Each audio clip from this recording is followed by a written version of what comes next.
Assalamualaikum warahmatullahi wabarakatuh. Ibu, Bapak, saudara-saudara yang saya hormati, hari ini kita memasuki kuliah sesi ke-51 ya. Kita akan membicarakan tentang kekayaan sumber daya alam dan energi di Indonesia.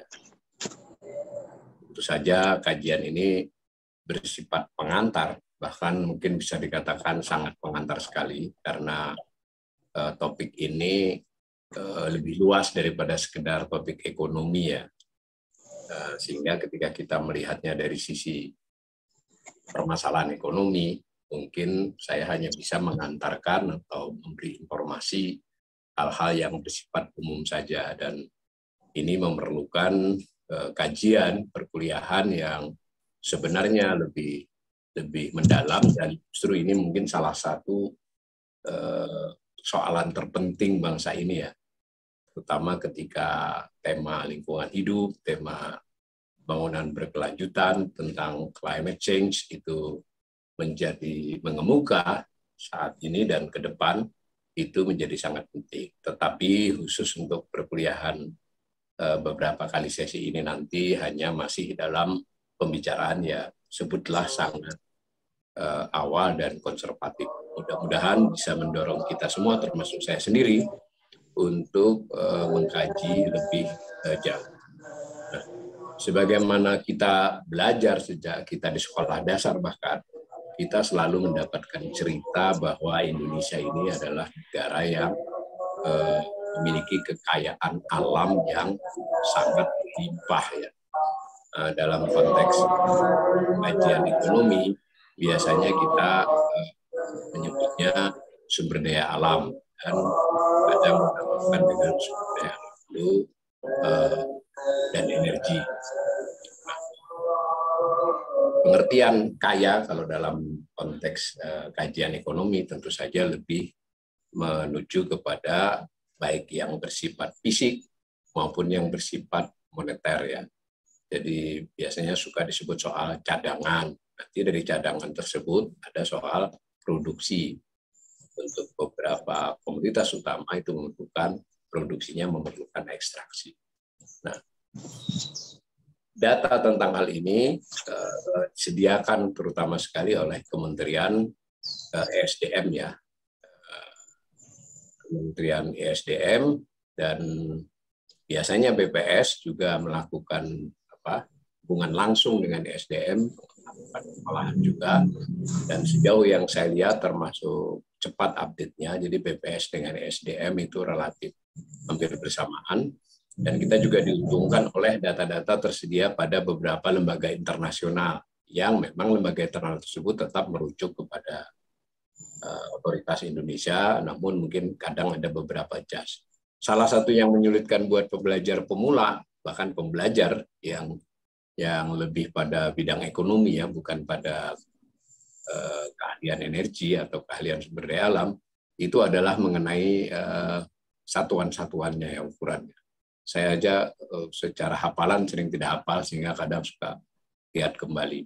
Yang penting kalau buat kita pembelajar ekonomi, ketika kita melihat data, melihat perbandingan data dari tahun ke tahun, atau membandingkan data dengan negara lain, itu ya harus hafal dengan hafal ya. Jadi pakai satuan apa gitu. Nah, BPS ini selama sekitar berapa ya, dari 2010 kalau tidak salah, sudah 11 tahun itu mengeluarkan suatu dokumen ya. Jadi agak berbeda dengan kalau kita misalnya mengenal berita resmi statistik tentang inflasi, tentang ekspor impor yang dilakukan pengumuman tiap bulan dan berupa rilis. Kalau yang ini dokumen publikasi ya, jadi buku lah. Nah, buku itu sering tidak memakai rilis ya, maksudnya tidak ada pernyataan dari pihak BPS, tahu-tahu ada saja di webnya. Nah, saya sudah memperhatikan beberapa 1-2 tahun terakhir ini rilis tentang yang terkait dengan sumber daya alam dan energi ini dari BPS, itu ada beberapa perubahan yang mendasar. dalam mereka menyusun, dan mereka mengadopsi rekomendasi atau kebiasaan di tingkat internasional ya. Nah, untuk beberapa tahun terakhir, 2-3 tahun terakhir saya lihat sudah sangat rapi ya. Cuma kalau untuk membandingkannya dengan tahun-tahun yang lama yang dipublikasi oleh BPS, kita mungkin harus sedikit bekerja keras atau bahkan mungkin mencari dari sumber lain. Nah, BPS menyediakan data yang disebut dengan Sistem Terintegrasi Neraca Lingkungan dan Ekonomi Indonesia. Tiap tahun ya, rata-rata terbitnya di akhir-akhir tahun untuk data-data sebelumnya. Nah, di dalam Sistem Terintegrasi Neraca Lingkungan dan Ekonomi Indonesia itu ada neraca lahan, kemudian ada neraca aset sumber daya kayu, lalu ada neraca aset sumber daya mineral dan energi, dan kemudian neraca terintegrasi ekonomi dan lingkungan. Jadi udah 3 lah ya, 1, 2, 3, 4.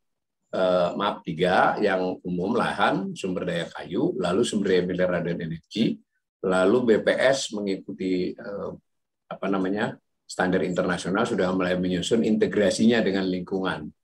Nah, ini saya baca yang terintegrasi ekonomi lingkungan ini juga masih terbata-bata, dan saya lihat BPS juga masih perlu beberapa perbaikan. Ini berarti relevan banget nanti dengan isu pembangunan berkelanjutan. Memang itu udah lama isunya ya, yang sekarang kembali kepada perubahan iklim.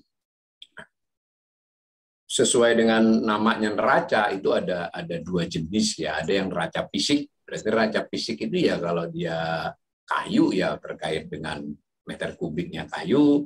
Kalau mineral dan energi ya sesuai dengan barangnya ya. Kalau dia minyak, kalau dia gas, dia batu bara, dia kemudian yang lain-lain dari mineral, tambang, itu ada ukuran fisiknya.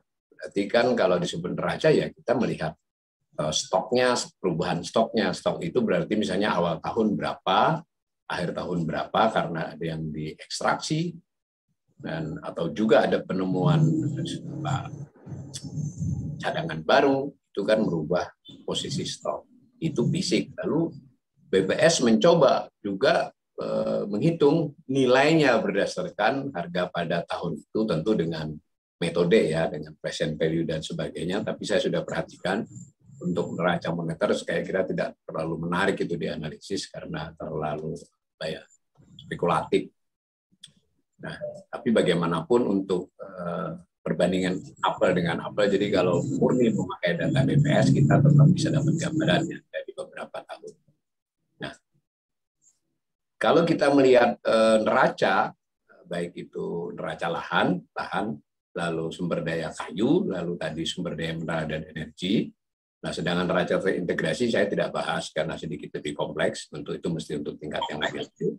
Itu kita memahami bahwa semua itu merupakan faktor yang sangat penting dalam proses produksi. Jadi kalau dalam buku ajar itu kan fungsi produksi itu awalnya diajarkan 2 ya, hanya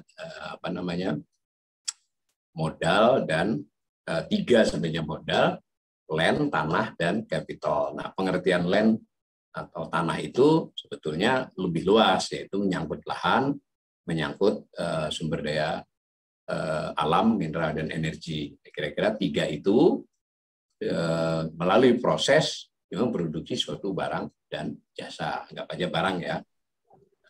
Bagaimanapun hal ini sangat penting dalam memproduksi suatu barang dan jasa. Nah, produksi barang dan jasa dalam suatu perekonomian disebut dengan produk domestik bruto. Nah, hal-hal dasar begini harus kita sering ingat-ingat, bahkan kita ulang-ulang di dalam kita proses belajar, karena kadang-kadang diskusinya terlalu maju soal pertumbuhan ekonomi,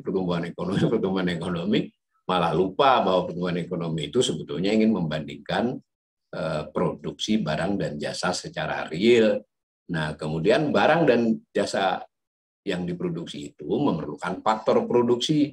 Di antara faktor produksi itu ada tenaga kerja, ada modal, ada land. Jadi kita berarti kan kita ini agak surut 1-2 langkah dari kajian-kajian kita sebelumnya yang memulai dari pertumbuhan ekonomi justru. Tapi kita sebagai suatu negara sebetulnya sudah beruntung ya. Di satu sisi beruntung kita memiliki sumber daya alam yang terbilang kaya tadi di ukuran dunia, tetapi beberapa kajian kepada negara-negara yang memiliki kekayaan sumber daya alam juga menemukan, meskipun ini masih bantah-berbantah ya, masih debatable, ada kecenderungan negara yang memiliki kekayaan sumber daya alam justru kesulitan memacu PDB-nya, artinya memacu pertumbuhan ekonominya, dan lebih terlambat transformasi menjadi negara maju, negara industri. Nah, sampai dikenal istilah penyakit Belanda ya, Dutch disease, itu yang menganggap banyak negara yang kaya sumber daya alam justru kesulitan mentransformasikan perekonomiannya menjadi lebih modern, menjadi lebih terindustrialisasi. Tentu itu perlu kajian untuk kasus per kasus negara. Tetapi Indonesia nampaknya mengalami. Mungkin kawan kita antara lain adalah yang lebih parah dari kita, itu namanya Nigeria ya. Itu dulu hampir sama dengan kita, malah sekarang jauh lebih tertinggal. Nah, hal lain yang membuat kajian tentang sumber daya alam dan energi ini penting, itu kita juga mendapatkan informasi dari tahun ke tahun, dari pengalaman kita dan juga pengalaman negara lain, itu kebutuhannya tadi bukan hanya soal memproduksi dalam negeri barang dan jasa, tetapi juga dia bisa dijual ya kalau dia surplus, jadi bisa diekspor, sehingga pada kondisi surplus dia akan memperoleh devisa, dan mestinya devisa dari kelebihan kita akan kekayaan sumber daya alam itu bisa dipakai untuk mentransformasikan perekonomian, misalnya melakukan pembangunan industri dan seterusnya. Tapi tadi lagi, di banyak kasus dikaji puluhan tahun pada satu negara yang memiliki sumber daya alam, surplus yang diperoleh itu rata-rata kurang berhasil untuk dipindah menjadi modal buat pembangunan ekonomi. Sepertinya Indonesia bisa dikatakan begitu ya. Nah, mari kita lihat satu-satu untuk gambaran umum dari kekayaan sumber daya alam dan energi kita. Yang pertama lahan ya. Jadi lahan ini Indonesia kurang lebih luasnya ya. Kurang lebih 191 juta hektar ya seluruh. Ini tentu saja hitungan-hitungan ini beberapa kali mengalami perubahan meskipun tidak radikal ya. Pernah disebut 185, 200, kurang lebih 200, kisaran itulah. Sekarang udah seberapa tahun terakhir, mungkin sekitar 5-7 tahun terakhir, informasi dari BPS, informasi dari badan-badan pemerintah lainnya mengerucut kepada angka 191,70 juta hektar. Nah, si luas Indonesia itu kemudian secara teknis itu memiliki tampilan land cover, tutupan istilahnya itu ya. Saya kalau istilah teknis ini nanti kita harus mendatangkan yang lebih ahli dari saya hanya membaca disebutnya land cover atau tutupan. Nah, jenis-jenis tutupan itu kan macam-macam. Ada secara umum ya, ada yang hutan, ada yang perkebunan, ada yang pemukiman. Secara lebih teknis sampai belasan rincian. Data-data itu tersedia dan itu menarik untuk dalam bentuk kajian perubahan-perubahannya dari waktu ke waktu, apalagi kita mengkajinya sampai belasan atau puluhan tahun. Nah, salah satu yang penting terkait dengan topik kita hari ini adalah land cover yang disebut dengan hutan. Jadi dari 100%, 191,7 juta hektar tadi yang berupa hutan, itu berapa persennya? Nah, kurang lebih saya mengolah hal-hal begini juga mestinya kan saya juga tidak paham mengapa ya di Indonesia data-data semacam ini tidak user friendly. Hanya untuk menyusun data sekian tahun kita harus mendownload beberapa publikasi, menyambungnya, dan harus hati-hati jika ada perubahan sedikit perubahan data di tahun-tahun tertentu. Mestinya kan pembelajar itu bahkan yang level mungkin masih S1 itu dengan mudah mengakses tersedia Excel-nya, mestinya kan begitu. Tapi baiklah, ini mungkin kita permulaan lah. Siapa tahu di antara para pembelajar ini nanti juga mendapatkan kesempatan untuk atau sudah bahkan mengelola hal-hal tertentu terkait dengan data di negeri ini.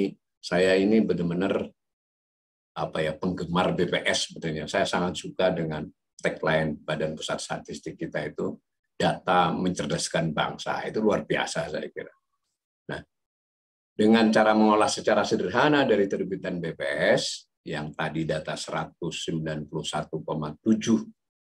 juta hektar yang dalam beberapa tahun terakhir di angka itu hutannya pada tahun 2020, tentu angka sementara ya kalau disebut 2020, itu kurang lebih berapa ya, 95 juta hektar. Jadi 95 dari 192. Maka secara presentasi dia hampir separohnya kan, 49,66%. Jadi separoh dari land cover, tutupan, sebutnya tutupan ya, land cover dari luas Indonesia itu adalah hutan. Hutannya, tapi land ya, tidak termasuk laut ya, land covernya 50%-nya adalah hutan. Nah, pertanyaannya, apakah tutupan tersebut dibandingkan dengan tahun-tahun sebelumnya bagaimana? Ini menarik ya. Ini kita sementara percaya, bukan sementara ya, mau tidak mau data yang disediakan BPS, dan BPS ini terkoordinasi dengan lembaga-lembaga pemerintahan KL lainnya ya, tentu KL Kehutanan dan seterusnya, itu disebut dalam 2 tahun terakhir terjadi peningkatan tutupan, jadi land cover yang disebut hutan, bahwa itu disebut hutan di situ. Nanti beda loh ya dengan banyaknya pohon di sana. Jadi bisa saja area hutannya meningkat, tetapi jumlah pohon, lalu stok kayunya turun, itu bisa, dan nanti terbukti. Tapi ini kita bicara dulu hutan, jadi jangan protes nih kalau hutannya menurut catatan BPS yang tentu bersumber dari kementerian lembaga, itu meningkat. Jadi sudah ada 95 juta hektar di 2020, naik 1 juta hektar dari 2019, dari 2018 naik sedikit, tapi sebelumnya itu sempat mengalami penurunan dari 2014 sampai dengan 2018 ya. Di gambar itu tampak. Jadi biru itu menunjukkan luas tutupan hutan, itu dengan skala kiri juta hektar, yang kanan dengan orange itu menunjukkan presentasinya atas tutupan. Nah, di antara itu kita bisa melihatnya, BPS menyajikan juga data pulau masing-masing dari 95 juta hektar itu. Kelihatan, nah itu kita lihat bahwa yang terluas itu adalah Papua ya, 34 juta hektar. Jadi 34 dari 95 itu hampir 18% dari tutupan hutan tadi, yang 95 tadi, 34,4 juta hektarnya ada di Papua. Yang kedua di Kalimantan, 27,12, ya anggap aja 27 ya, 27 juta hektar atau kurang lebih 14%. Nah, yang lain-lain tersebar di semua kepulauan, dan tentu saja yang paling kecil adalah Jawa dan Bali Nusa Tenggara ya, secara hutannya. Jawa dengan Bali hampir sama, itu Bali Nusa Tenggara jadi satu ya. Jawa sudah area hutannya lebih kecil. Nah, di tabel ini saya hanya memotong ya, belum sempat mengolah seperti di atas tadi. Saudara-saudara jika ada kesempatan sambil mengingat-ingat boleh diolah, tapi harus download satu-satu. Kemudian Anda lihat nanti Sumatera bagaimana, Jawa bagaimana, Kalimantan bagaimana, dan seterusnya. Ini tutupan hutannya. Tadi saya sudah katakan, ini kan hutan ini sebetulnya ada macam-macam. Ada hutan lahan kering, ada hutan rawa primer, ada hutan mangrove, ada hutan macam-macam, ada hutan tanaman, ada itu dari sisi penggolongan tertentu. Nanti dari penggolongan yang lain ada disebut hutan produksi. Jadi ada beberapa cara menggolongkan hutan, menggolongkan tutupan lahan yang disebut hutan tadi.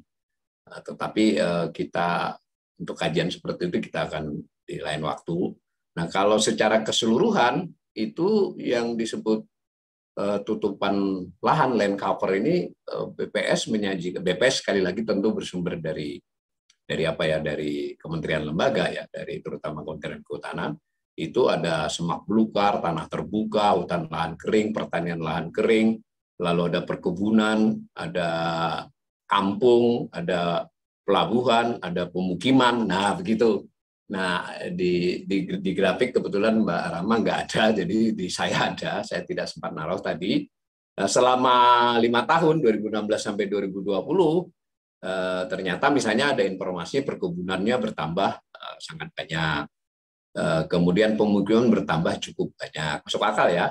Nah, beberapa yang berkurang adalah hutan lahan kering, pertanian lahan kering, semak belukar juga berkurang, tanah terbuka juga berkurang. Nah, ini menarik jika bisa dicari, diolah, bukan dicari, datanya ada, tapi perlu dikumpulin dan diolah. Nah, itu kurang lebih untuk gambaran lahan ya, land. Nah, tadi kalau salah satu land yang terpenting adalah hutan kan. Nah, hutan ini fungsinya kan sangat luas ya, dan di luar urusan ekonomi. Satu ya memang ada fungsi ekonomi hutan itu. Fungsi ekonomi hutan terutama kan terkait dengan sumber daya kayu, tapi juga selain kayu juga banyak ya. Nah, yang fungsi klimatologis ya, fungsi iklim, nah ini nanti yang terkait dengan perubahan iklim sebetulnya bisa menjadi alat apa ya, kalau ini di luar ekonomi ya, saya sudah berimajinasi ini kan mestinya bisa menjadi alat diplomasi yang kuat dari Indonesia untuk meminta skema-skema, entah itu bantuan, entah itu kerjasama, bahkan utang atau saja dalam konteks perbaikan hutan misalnya, untuk memaksa negara-negara lain yang sudah maju, sudah industri, tapi dia butuh. Kalau mau perubahan iklim di dunia, mau kayak apa aja negara maju teriak-teriak, kalau negara-negara seperti Indonesia merusak hutannya, ya saya kira nggak akan efektif kan kerja-kerja dunia kan. Nah, itu kan bisa jadi alat diplomasi sebenarnya. Nah, kita juga semua sudah tahu fungsi hidrolis ya, dan kita sudah merasakan dalam beberapa tahun terakhir, 10 tahun terakhir bahkan ya, di mana beberapa daerah yang tidak pernah mengenal banjir sebelumnya, sekarang mengenal banjir, mengenal longsor, ya akibat dari perubahan-perubahan fungsi hutan atau penebangan-penebangan yang kurang terukur dan tidak ada upaya yang cukup serius untuk melakukan penanaman kembali. Tentu dari secara keseluruhan fungsi ekologis ya, jadi kita juga sudah banyak tahu cerita-cerita lepas ya, ad hoc, tentang gajah, tentang harimau, tentang beberapa hewan yang kemudian kehilangan tempat hidupnya, kemudian masuk ke kampung atau kemudian punah dan seterusnya. Nah, harusnya hutan ini kan adalah yang renewable resources ya, bisa diperbaharui. Nah, artinya keseimbangan kelestarian ekosistem bisa dikelola jika memiliki rencana dan aksi yang benar ya. Nah, kurang lebih begitu. Nah, kemarin kita lihat kayunya bagaimana. Atau tadi maaf, tadi yang di atas tadi saya sebut, meskipun tidak ada gambarnya, beberapa model land cover itu macam-macam. Lalu dari sisi hutan ada macam-macam hutan. Kalau dari sisi fungsi itu ada hutan konservasi, hutan lindung, hutan produksi. Ini ada definisinya, peraturannya. Begitu juga dengan penyebutan jenis-jenis hutan berdasarkan apa ada. Saya dulu sempat belajar, tapi untuk mohon maaf ini tidak sempat mengolahnya kembali. Nah, kembali ke pokok soal tadi, bahwa salah satu fungsi ekonomi hutan adalah memberikan stok fisik sumber daya kayu. Dan stok fisik itu otomatis bisa menjadi stok moneter. Stok moneter tersebut kalau diproduksi bisa menjadi bagian dari produksi domestik bruto, dan dalam banyak hal itu berarti juga adalah pendapatan negara.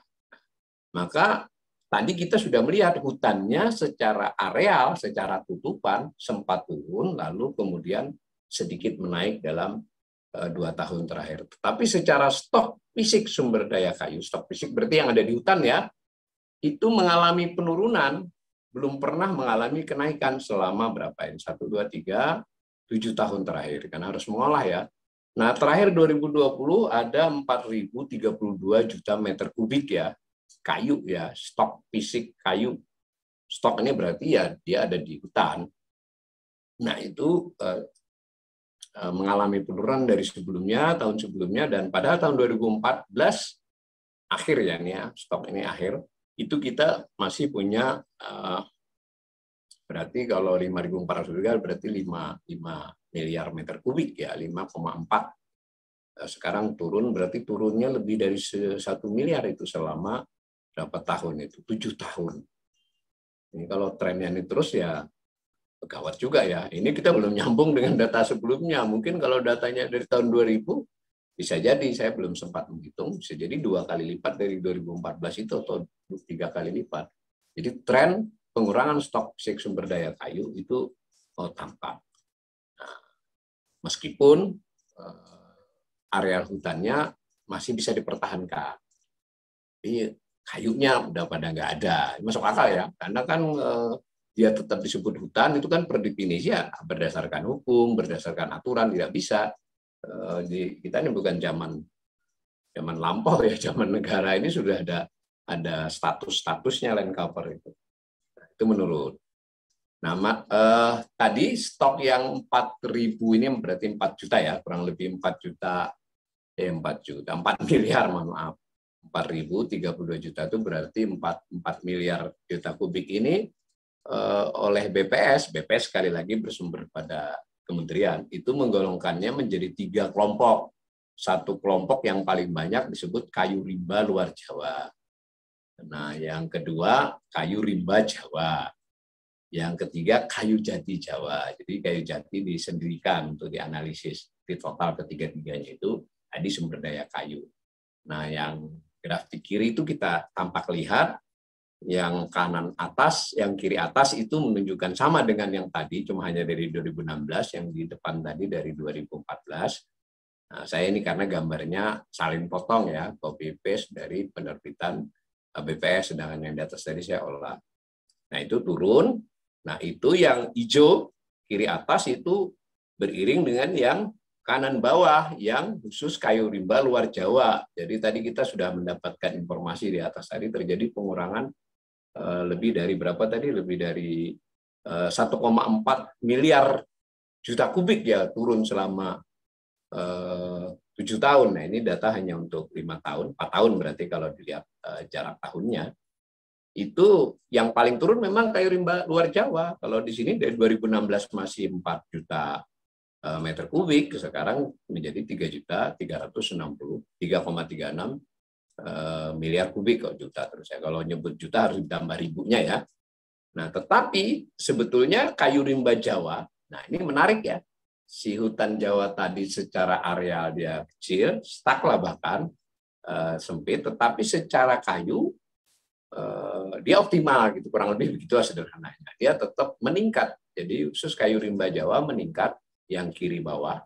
Nah, lalu kayu jati pun stoknya meningkat kanan atas. Ini memang terkait dengan pengelolaan pemerintah ya, baik itu melalui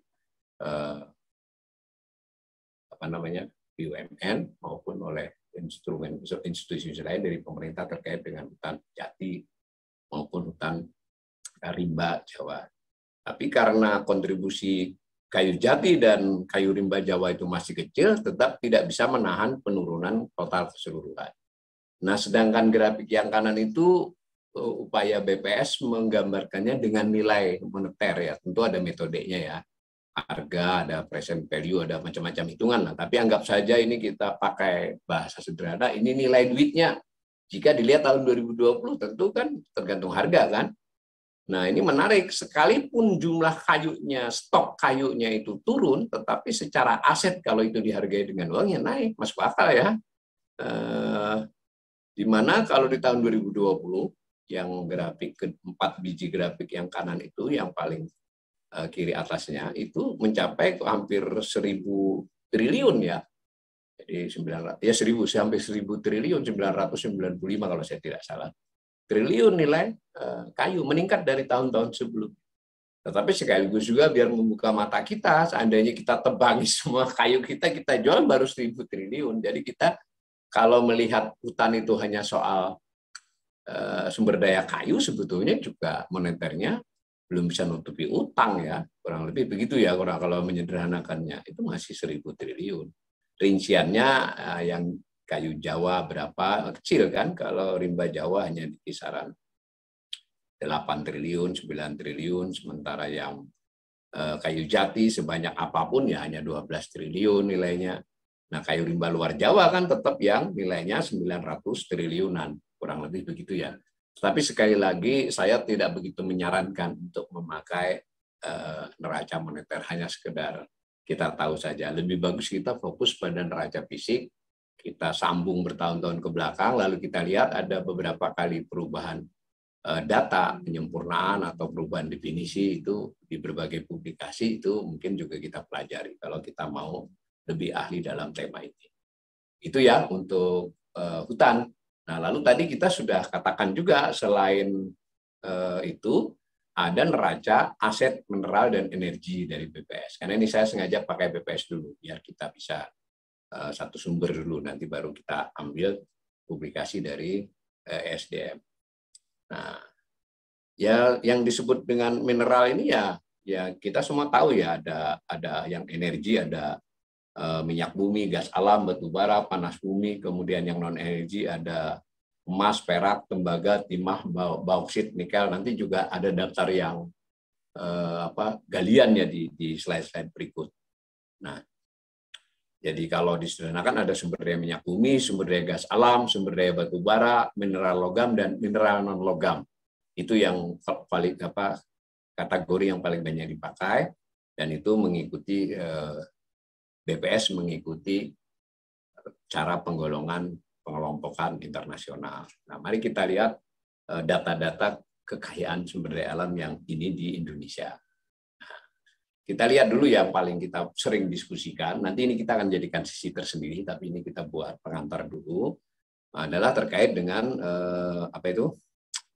minyak bumi. Ya, minyak bumi, ini saya gabungkan dari dua publikasi yang berbeda ya, yang kiri itu dari Economic Energy Outlook Energi Indonesia dari ESDM, sayangnya mereka tidak lagi buat di 2020-2021, entah alasan apa, ini Outlook 2019. Sedangkan yang kanan publikasi terkini dari BPS, tapi datanya sama ternyata. Sehingga saya sambung saja itu. Nah, Anda lihat bahwa yang paling kanan dulu saja, bahwa minyak bumi itu masih cukup tercatat kurang lebih 4,8 miliar barel ya. Nah, minyak bumi itu ditambahkan itu A dan B. A 4,16 miliar, 4.169 juta. Lalu yang klasifikasi B 634. Ya, itu A dan B itu sebetulnya klasifikasi teknis ya. Yang penting itu kedua-duanya termasuk klasifikasi cadangan cadangan terbukti ya.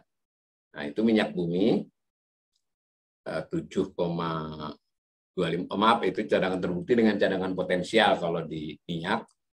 Nah, itu kalau kita lihat gambar kirinya yang atas, itu kelihatan bahwa yang merah itu menunjukkan total cadangan minyak bumi, ini tidak termasuk yang probable ya. Jadi yang terbukti dengan yang potensial saja dianggap cadangan definisinya itu masih di kisaran 7,5 miliar ya. Betul ya, itu 7,5 miliar, 7.512 miliar di tahun 2018. Kemudian di tahun 2020 kalau kita tambahkan itu berapa itu? 4 ditambah ini hanya yang terbukti ini, yang di BPS ini hanya yang terbukti ini. Terbukti itu kalau kita lihat di data itu memang kelihatannya cadangannya stuck ya, artinya ada penurunan sedikit, kenaikan sedikit, itu karena antara lain dia kan diproduksi, diekstraksi, tapi pada saat yang bersamaan ada cadangan-cadangan baru yang ditemukan. Tetapi kalau ini data disambung dari tahun 90-an, ya, sebetulnya ada slide-nya, tapi nggak sempat saya olah tadi, itu kita memang mencapai titik di mana cadangan terbukti kita, cadangan minyak itu memang sudah mulai stagnan dan pelan-pelan sedikit menurun. Sedangkan yang terkait dengan gas alam itu masih sempat meningkat pesat, lalu pelan-pelan belakangan ini juga mulai menurun. Menurunnya itu ya tadi karena sudah diekstraksi ya, sudah diproduksi. Nah, ini gambar yang batu bara. Ada nggak ini batu bara? Oh ya, batu bara ada ya. Batu baranya itu di sebelah bawah itu. Jadi yang atas itu sebetulnya minyak dengan Maaf saya agak confuse ini waktu ngolah yang atas itu hanya minyak apa minyak dengan kayaknya cuma minyak, yang bawah ini adalah batu bara, gas alam, maaf. Jadi batu bara tidak ada gambarnya. Nah, cuma dari data batu bara nanti kita di slide berikut akan ada melihat juga ada peningkatan cadangan di beberapa tahun terakhir, tapi pada saat yang bersamaan kita produksi juga sangat banyak, sehingga proyeksi dan selanjutnya itu jelas akan terjadi pengurangan batu bara ya, karena minyak, gas alam, dan batu bara ini non-renewable resources. Kita semua sudah tahu. Kecuali ada kejutan ya tiba-tiba, tapi hampir tidak mungkin lah, karena tentang cadangan-cadangan ini kan tidak hanya melibatkan Indonesia kan, tetapi perusahaan-perusahaan asing yang sudah melakukan survei dan lain sebagainya. Nah, lalu kita juga memiliki sumber daya lain selain minyak, gas alam, dan batu bara yang disebut dengan mineral ya. Kita punya emas, punya perak, punya tembaga, lalu timah, nikel, bauksit.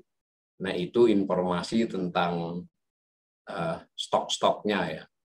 Nah, emas itu ada berapa itu kalau 2020 emas yang berupa biji, lalu ada kandungan emas dalam logam ya. Jadi ada 2 tipe kan. Maka ya kita bisa bilangnya banyak, tapi bisa juga enggak ya. Apakah 3.677 juta ton itu banyak? Nah, belum tentu ya. Nanti ini sebetulnya ada moneternya. Saya tidak sajikan juga.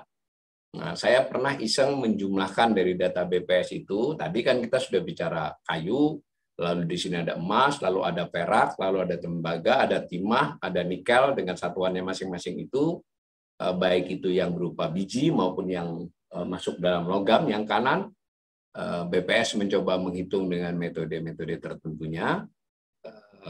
Kita bisa jumlahkan sebetulnya berapa nilainya ditambah lahan dan lain-lain tadi, seluruhnya itu ternyata tidak untuk tahun terakhir saya lihat itu data tahun 2019 yang 2020 belum saya cermati ya, di kisarannya juga hanya sekitar 10 ribuan triliun waktu itu, nggak tahu sekarang. Jadi maksudnya andai kan hipotetis, tidak mungkin kita lakukan toh kita semua jual barang-barang itu seketika, atau kita bisa, padahal tidak mungkin ya memproduksi. Sebetulnya kita ya kaya, tapi juga nggak banget gitu loh. Ini penting ya. Kaya, dulu mungkin kaya sekali, sekarang masih kaya, tetapi melihat kebutuhan-kebutuhan, misalnya utang, bukan utang pemerintah saja ya, tapi utang keseluruhan negara, itu kelihatannya juga berat masih Indonesia ini. Kalau tidak bisa mengelola ke depan, kita sudah akan mencapai titik di mana tidak sebagai pemerintah ya, sebagai negara. Negara kan berarti ada utang BUMN, ada utang macam-macam, bahkan utang korporasi biasa. Itu belum tentu juga sebetulnya aset kita ini lebih besar daripada utang kita. Mungkin masih lebih besar sedikit, tapi tidak luar biasa. Nah, itu ya. Nah, sebagai informasi tambahan di luar soal emas, perak, tembaga, timah, nikel sebagainya ini, kita juga punya ada granit, ada pasir besi, ada konsentrat tin, konsentrat tembaga, dan ini ada banyak mungkin yang ini belum ditampilkan oleh BPS, yang temuan-temuan baru atau produk-produk baru yang bukan produk ya, barang itu sudah ada di bumi Indonesia, tapi kemudian menjadi hit dan mungkin diperlukan untuk pengembangan teknologi baru, jadi bahan baru, saya tidak tahu. Makanya itu juga saya bingung tentang baterai dan sebagainya itu. Tetapi secara umum kita memang kaya ya dengan hal ini. Mari kita lihat itu misalnya soal pertambangan bahan galian. Punya pasir, punya batu. Singapura nggak punya pasir ya, kita beli dari kita. Batu, andesit, kerikil, batu kapur, marmer, tanah liat, tanah, batu lain, batu apung, dan seterusnya. Ini negara yang kaya. Nah, itu ditunjukkan bukan stok ya. Tabel ini tabel produksi. Berarti ini diambil gitu loh maksudnya. Ini kan diambil, meter kubik ya, diambil. Tetapi nanti kalau ada kesempatan, ini kan bisa di-Excel-kan, saudara-saudara bisa menggambarnya pada masing-masing itu menjadi grafik. Tampak kecenderungan beberapanya sudah menurun. Jadi mungkin produksinya menurun bukan hanya semata-mata karena permintaannya ya, karena memang mungkin barangnya sudah berkurang. Nanti bisa dianalisis lah. Nah, di slide berikut, Mas mengulangi kembali tadi yang batu bara, bauksit, tapi dalam konteks tambangnya, itu kita lihat beberapa tambang malah sudah tidak ada. Ini saya tidak paham, nanti harus dicari ya. Apakah tidak ada datanya dari BPS karena tidak secara massal tidak lagi ditambang, atau kebetulan BPS tidak punya datanya. Kelihatannya itu sih, karena itu perak ada tapi tidak ada informasinya di situ. Mungkin perak yang biji yang nggak ada, yang perak di konsentrat ada. Nah, itu bisa diperhatikan semua. Nah, itu dari sisi produksi ya. Nah, produksi secara fisik. Jadi maksudnya kan tonase kah, volume kah, dan seterusnya. Nah, dari sisi ekonomi, sebagaimana pelajaran kita di awal-awal, dan ini kelebihan sekaligus kelemahannya ilmu ekonomi, selalu mencoba melihatnya, lalu itu semua ketika dijadikan barang dan jasa, nilai tambahnya berapa, kan begitu. Nah, perhitungan atas nilai tambah barang dan jasanya itu disebut PDB. Kalau dihitung dengan harga tahun tersebut, PDB atas dasar harga berlaku.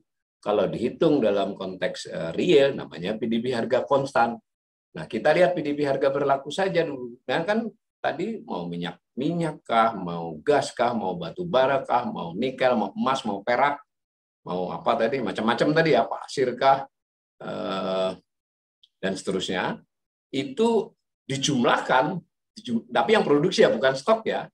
Dan produksi pun harus diperhatikan. Yang tadi data produksi yang kita sajikan adalah data produksi fisik. Nah, yang ini kemudian kalau PDB itu dikasih nilai moneternya. Nah, kalau atas dasar harga berlaku berarti harga pasar pada waktu itu.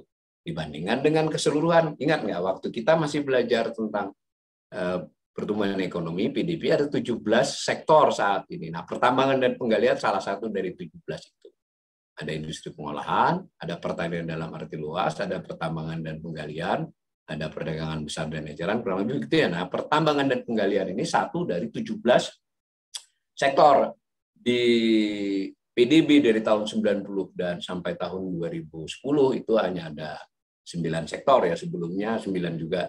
Sebelumnya ada perubahan-perubahan BPS, tapi pertambangan dan penggaliannya tetap ya dalam satu, dia ada terus sebagai nama sektor tersendiri, meski ada beberapa yang dikeluarkan masuk ke industri. Tapi secara umum tidak banyak perubahan. Nah, maka kita bisa melihat di masa lampau pertambangan dan penggalian ini merupakan produksi barang dan jasa yang memberi kontribusi sangat besar pada PDB Indonesia. Nah, itu zaman-zaman kejayaannya kita, kalau Anda gambar. Meskipun nilai rupiahnya kecil, karena batang biru itu kan menunjukkan nilai rupiah dengan skala kiri, ya, tentu dengan harga tahun itu kan. Tetapi dibandingkan dengan PDB pada tahun bersangkutan, berapa persen dia? Di tahun 1981 itu sempat 25,68%. Jadi 1/4 lebih dari produksi barang dan jasa, dalam kurung nilai tambahnya ya, PDB Indonesia, itu dari pertambangan dan penggalian. Dari minyak, dari gas, dari emas, dari perak, nikel, dan seterusnya. Nah, sekarang di tahun 2020 paling kanan, nilainya masih cukup besar, 993 triliun, ya hampir 1.000 triliun lah. Tapi 1.000 dari 16.500 kan, maaf kalau tahun 2020 turun ya 15.300, jadi 10.000 dari 15.300, ya 15.431, berarti hanya 6,44%. Jadi pelan-pelan pertambangan dan penggalian itu secara porsi terhadap PDB menurun. Tetapi menariknya beberapa pelaku industri di pertambangan dan penggalian tetap menjadi orang-orang atau perusahaan-perusahaan terkaya di Indonesia, karena kan tetap 1.000 triliun itu, dan itu nilai tambah loh ya. Nilai tambah itu bukan nilai jual keseluruhan, hanya nilai tambahnya saja. Berarti kalau nilai keseluruhannya mungkin ya sekitar berapa itu, kalau itu 1.000 ya 2.000 triliun. 2.000 triliun itu banyak ya, setahun, bertahun-tahun ya. Tetapi kalau kita bicara sebagai pembelajar ekonomi, bicaranya ekonominya makro, dia presentasinya menurun. Tapi masih besar kalau itu pelakunya tidak banyak. Masalahnya pertama, kecuali tadi, kalau soal pasir dan lain-lain itu banyak. Tapi ketika dia sudah masuk ke beberapa jenis tambang mineral, apalagi minyak dan gas, itu pelakunya sangat sedikit. Itu ya kurang lebih ya. Mudah-mudahan di masa mendatang, sekalipun kekayaan sumber daya alam dan energi kita ini berkurang, tetapi saya menilai masih bisa dioptimalkan, terutama terkait dengan yang renewable ya, yang kayak hutan itu. Tidak hanya kita melihat dari soal nilai kayunya, itu bisa menjadi alat-alat diplomasi dalam berdagang, diplomasi dalam berinvestasi, utang piutang, asal yang bernegosiasi itu untuk kepentingan bangsa dan negara, bukan untuk kepentingan perusahaan dia atau perusahaan kawan dia. Ya, Assalamualaikum warahmatullahi wabarakatuh.